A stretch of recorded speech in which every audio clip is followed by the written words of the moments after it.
Hello and thanks for joining us here at Free to Become Me channel. Please hit that notification bell and don't forget to like, share, and subscribe. Also, please check out our other videos. We've recorded over 100 videos thus far. Enjoy. All right, we are in Central Florida. That's Orlando, Tampa area, and we're gonna start our car search and try and find a car in our budget and work from there. But I decided to make this video to let other people, that may not know some of the things you need to look out for in buying cars, and maybe I could help somebody else that's car shopping as well. So we're going to talk about a few things when it comes to buying cars, the things you need to know when you're going to buy a used car, because there's a lot of cars out there to choose from.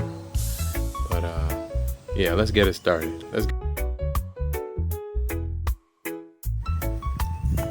One of the first things you have to decide on when you're gonna buy used cars, I would first decide on what search engines you're gonna use. When you're choosing your website, just your search website, remember you can, on most of these websites, there's a way you can filter cars to exactly what you want. You can filter the price. You can filter within the distance, like say 50 miles within where you live is where you want to look for cars, or 100 miles. You can filter as much as you want.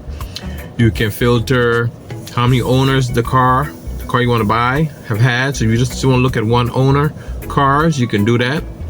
You can filter the mileage, you can filter, there's a lot of things you can filter. So you will save a lot of time if you filter the cars you're interested in, your search before you start looking at the cars. That'll save you some time. Just interrupted my video because I guess he got to go to the bathroom. So we'll continue. Yes, once again, let's continue the video. Okay, next, after you filter your cars in your search, you want to start narrowing down the cars that you like. What cars, out of all the cars that are listed up there, you're really, really interested in? The ones that you really, really like. Because most people, you want to drive something you like. You don't want to just get a car because it's good on miles or, statistics. But at the same time you want that, you also want to make sure, you filter your car that you like. So if you like, say, Honda Accord, Toyota Corolla, G37s, or whatever you like. Once you run a filter and run your search, then you can start narrowing down the cars that you do like, right? So that'll be what I would do next. Next, you just want to make a list. Make a list of the cars that you want to actually go out and see. The ones, this is my final list. These 12 cars made my final list after I did everything, after I did all my search. So that will be next. Make you a nice list so you can have something, to aim at and stay focused. Okay, now I'm going to share a few tips for you to keep in mind when you go shopping. Because it's time to go shopping, but here's a few things you want to keep in mind. You never want to appear anxious or excited when you're buying a car, because car representatives, they love that, and they can tell when they can probably rope you in a little bit. So you always want to stay calm and just act like you're accustomed to cars, and kind of like you really don't need a car, but you're interested in buying a car. You might buy, you might not buy. You just want to see what they have. Don't ever appear too anxious, because they're gonna probably start off, or when it comes to price and stuff, they're gonna think they can really throw some stuff on you. So that's the first tip. The second tip, you want to make sure you stick with your plan. The plan you made at home, how much you're going to spend, and what you're willing to, give up when it comes to cars. Because sometimes when people are shopping, they allow the cosmetic stuff to really sway them into buying a car because of the way it looks. But the main thing you want to focus in is how's the engine running, and the main things about the vehicle that's going to keep it on the road. Not say, a radio, or there's a little cigarette burn in one of the seats. All that stuff is cosmetic stuff. You could take it down the street somewhere and get all that stuff fixed. Ain't nothing big, or replaced, Also, when you want to inspect the car thoroughly, you want to, when you're driving it, when you take it for a test drive, you want to make sure, check the alignment, let go of the wheel, make sure it's not pulling to one side. When you look under the engine, you're listening for any kind of knocking or clicking noises. If you press the gas pedal, you want to make sure it's responding. See how it responds when you press down? Does it take off, right away, or is there a stall, or you gotta wait like quite a while for it to catch up? Is the engine vibrating a whole lot? Like, it might need some engine mounds, or it might be something else going on with it. It could be a kind of a misfire in one of the spark plugs or something like that. Also, you want to check for frame damage. Checking for frame damage is not too hard, especially if it says if they say it's never been an accident. You still want to check for frame damage.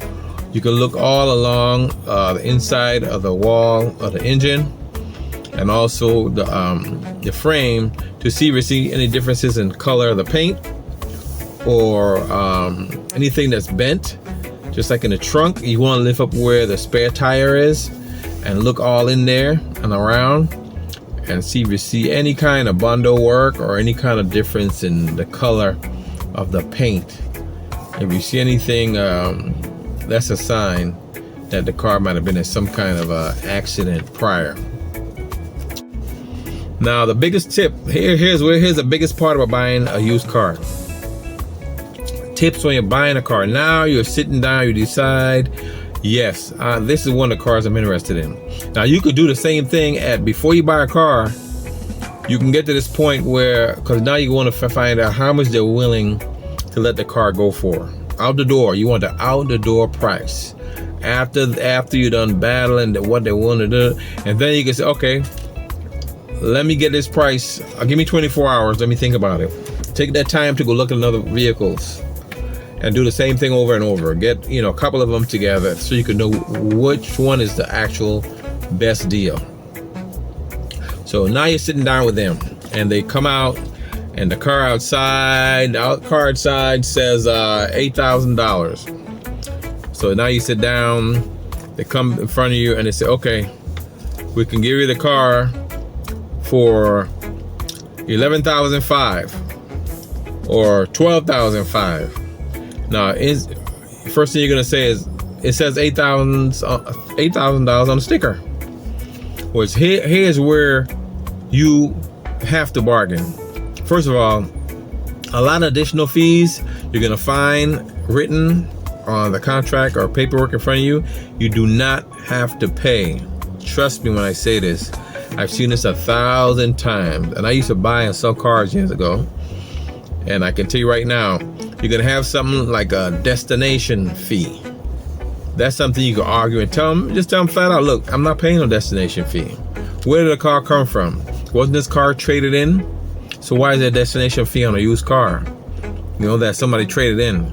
These are things that the dealer can take off if they really want to. Sometimes you'll see what they call a dealer prep fee. They're gonna try and tell you, all these things, look out for them. They're gonna be written on there. Then, or reconditioning. You like to use that, a reconditioning fee.